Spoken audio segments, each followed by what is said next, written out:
Hello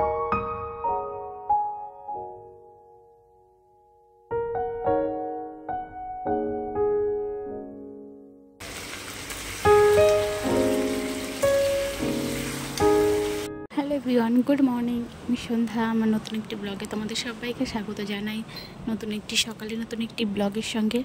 তো আজকে হচ্ছে ভাদ্র মাসের শেষ দিন যেহেতু, তো আজকে হচ্ছে বিশ্বকর্মা পূজা, তোমরা সকলেই জানো। তাই তো সকাল থেকে আমাদের বাড়িতে চলছে পুজোর তোড়জোড়। তো আমার হাজব্যান্ড তো বাড়িতে নেই, যেহেতু ও গেছে হচ্ছে অফিসে, ওখানে কাজ আছে ওই জন্য।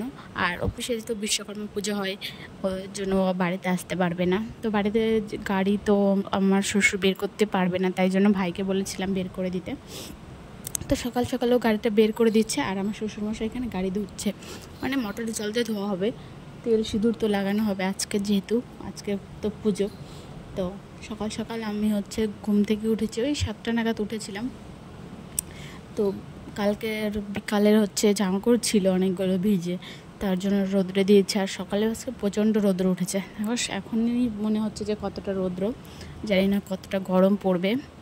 আর গরমের মধ্যে তো নাজেহাল অবস্থা। আর আমার মেয়ে তো গরমে থাকতেই চায় না, একটু গরম লাগলেই বমি করে, তারপরে ঘুম আসে না, অনেকক্ষণ বিরক্ত করে, কান্না করে। আর সকালের বাসি কাজ বলতে সকালবেলা আমার শাশুড়ি উঠোন লিপে নিয়েছে, আর তেমন কোনো কাজ নেই সকালে বাসি কাজ, আর শুধু বাসন কয়টা আছে। আর ঘরটার কালকেই ধোয়া হয়ে গেছিলো আমাদের, তো তার জন্য ঘর মোছার কোনো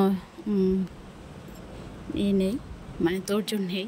তো বাসন কয়টা ছিল সে কয়টা হচ্ছে মেজে নিচ্ছি। আর আমাদের মানে ঘরের মধ্যেই বেসিন আছে, ওখানে হচ্ছে বাসন টাসন মেজে নিই। বাইরে ওই কোনো দিন হয়তো বাইরে মানে কলপাড়ের দিকে যাই বাসন নিয়ে। আর আমি প্রায় 5-6 মাস ধরে তো এখানেই আছি, মানে দিনাজপুরে। আর শিলিগুড়িতে থাকি না এখন। আর মেয়ে তো অনেক ছোট, ওকে নিয়ে এখন পারবো না ওখানে গিয়ে সব কিছু করতে, তো তার জন্য এখানেই আছি। আর মেয়ে যতদিন বড় না হবে, মানে একটু বড় না হবে, 5-6 মাস না হবে, ততদিন এখানেই থাকবো। আর বাড়িতে ওখানে যাব কিছুদিন পরে, যখন যাব তো অবশ্যই তোমাদের সঙ্গে ব্লগ শেয়ার করব, মানে আমাদের ভাড়া বাড়িতে শিলিগুড়িতে যেখানে থাকি আমরা। আর বর্ডার হচ্ছে কালকে কাজ থেকে এসে মানে অনেকগুলো জামাকাপড় রেখে তারপর হচ্ছে কলকাতা গেছিলো, তো সেগুলোই হচ্ছে ধুতে হয়েছে, কারণ ও আবার পরশু দিন চলে আসবে। তো তার জন্য সকালে প্রায় 12টার মধ্যে আমি হচ্ছে জামাকাপড়গুলো ধুয়ে স্নানটা করে ঘরে, মানে পুজোর হচ্ছে সব কিছু গোছানোর জন্য। তো আমি স্নান করে নাইটি পরেছি, কারণ সব কিছু এখনও গুছিয়ে নিই, তারপরে যখন পুজো করব তখন শাড়িটা পরে জাস্ট বসে যাবো পুজোয়। তো দেখো এখানে অল্প অল্প করে ফল আমি নিয়ে নিচ্ছি, কারণ ফল তো কেটে বেশিক্ষণ রাখা যায় না, যখন লোকজন আসবে তখন আবার কেটে দিব। তো এই কয়েকটা দিয়ে ভোগটা তো বসাই আগে। তো দেখো আমি ফল কাটতে বসেছি। আর ফলের মধ্যে নিয়েছি আপেল, আর হচ্ছে মৌসুম্বি, আর নাশপাতি, 3টা ফল, আর হচ্ছে আখ 4টা, মানে 4 রকমের ফল আমি কাটতে বসেছি। আর আমাদের মধ্যে হচ্ছে মানে বিশ্বকর্মা পুজোর দিন হচ্ছে ভোগ দিতে হয় হচ্ছে নারকেল, চিড়ে, মুড়ি, তারপরে কি ছাতু, কলা, নারকেল, গুড়, এগুলো দিয়ে মাখিয়ে তারপর হচ্ছে মানে হাতের মধ্যে নিয়ে গোল গোল করে মুঠি পাকিয়ে মানে ভোগ দিতে হয়। আমাদের বাপের বাড়িতেও এটা হয়, আর শ্বশুর বাড়িতেও এসে দেখলাম যে এরকমই নিয়ম। তো অবশ্যই ভালো লাগলো দেখে। আর এই দেখো আমাদের পুজোর ভোগ মানে পুরো কমপ্লিট হয়ে গেছে। আর আমি পুজোর এখানে সব কিছু সাজিয়ে আমি গেছিলাম হচ্ছে শাড়ি পরতে, মানে শাশুড়িমাকে দিয়ে। তো শাড়ি পরে চলে এসেছে, আর আমাদের পুজো দেখো কমপ্লিট হয়ে গেছে। তারপর যাব হচ্ছে আমাদের মন্দিরে, মানে মন্দিরে হচ্ছে আমাদের মানে নতুন গাড়িকে নিয়ে ওখানটা হচ্ছে পুজোর জন্য সব কিছু গোছাবো। আমাদের গাড়ি এনেছি যেহেতু এখনও পুজো তো দেইনি, তো তার জন্য ভাবলাম মায়ের ওখানটায় নিয়ে পুজো দিয়ে দিই। আর নারকেল মানে ফাটাতে হবে, তো সেই জন্য ঘরে এসেছি। আর আমাদের এখানটা হচ্ছে ভোগ দিতে হবে জানি, তার জন্য ঘরটা ঝাড় দিয়ে দিচ্ছে। আর অনেক দিন ধরে দেখলাম যে ঝাড়টা দেওয়া হয়নি। আর সকালবেলায় আমরা তাড়াতাড়ি এসেছিলাম যেহেতু, যে ঝাড় দিয়ে ঘরটা মুছে তারপরে ভোগ দিয়ে তারপর হচ্ছে গাড়ির পুজো করে আমরা হচ্ছে বাড়িতে যাব। তো দেখো ঘরটার মুছে সব কিছু করে আমাদের গোছানো হয়ে গেছে। আর মাকে ভোগ দিয়ে আমাদের হচ্ছে লাড্ডু এনেছিলাম পুজোর জন্য, লাড্ডু আর ফল, আর হচ্ছে বোঁদে চানাচুর দিয়ে হচ্ছে পুজো দিব। তো সেই জন্য সব কিছু গুছিয়ে মাকে পুজো দিয়ে দিলাম।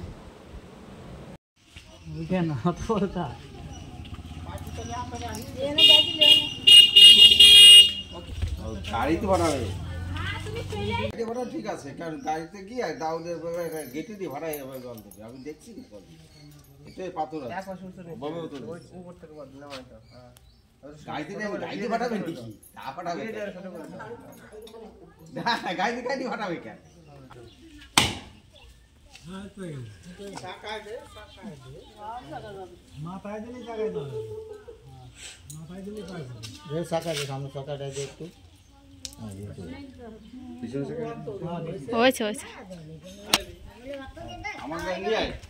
পাড়ার মন্দিরের পুজো কমপ্লিট করে মানে পুজো দিয়ে আমার বাড়িতে এসে দেখি আমার পার্সেল এসেছে মানে মিন্ত্রা থেকে। তো ওখানে একটা আমি ড্রেস অর্ডার করেছিলাম, মানে অনেক দিন থেকে দেখে দেখে রেখেছিলাম। তো পুজোর আগে আগে অর্ডার করলাম, তো পুজোর জন্যই বলতে পারো, পুজোর জন্য। তো দেখো আমি পার্সেলটা আনবক্সিং করছি, আর ড্রেসটা কেমন আসে তো তোমাদের দেখাবো অবশ্যই। আর ড্রেসটার কালার ছিল হচ্ছে পিঙ্ক কালারের, একটা লং গাউন।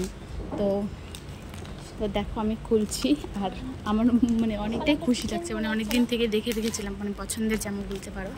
তো তার জন্যই তো এই দেখো এই যে ড্রেসটা, তো কেমন হয়েছে তোমরা অবশ্যই জানিও। আর পুজোর জন্য আমাকে কেমন লাগবে এই ড্রেসটা পরে, মানে এতটা লং এসেছে আর এতটা মানে ঘেরাও, মানে দেখে মনটা খুশি হয়ে গেছে যে এত সুন্দর একটা ড্রেস মানে পুজোর জন্য কিনে নিলাম। দেখো কেমন লাগছে। আর বিকালবেলায় দেখো অনেক দিনের একটা জিনিস, মানে পুরোনো জিনিস বলতে পারো, যে মাথায় করে হচ্ছে সবজি নিয়ে বাজার থেকে মানে বাজারে যাচ্ছে সবজি বিক্রি করতে।